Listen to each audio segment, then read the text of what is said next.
My name is Nick Turner and I'm studying mechanical engineering at Kirklees College.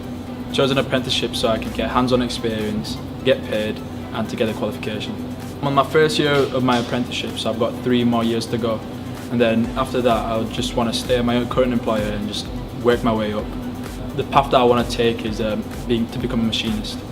Well, my favourite part of being an apprentice is obviously like the hands-on experience and the practical work, but also like with the college in general, like I've created like lifelong friends here. Yeah, the facilities are great here, like the machines are perfect for you to just get started with all the engineering stuff.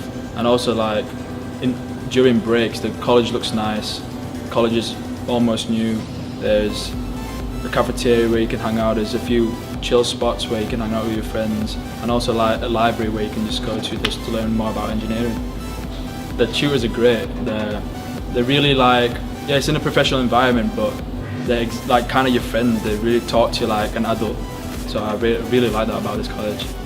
I recommend Kirklees College because it's a really warm environment, like there's a lot of friendly faces when you walk in, everyone's nice, the teachers are lovely, like it's just a really nice environment to work in and to learn in as well.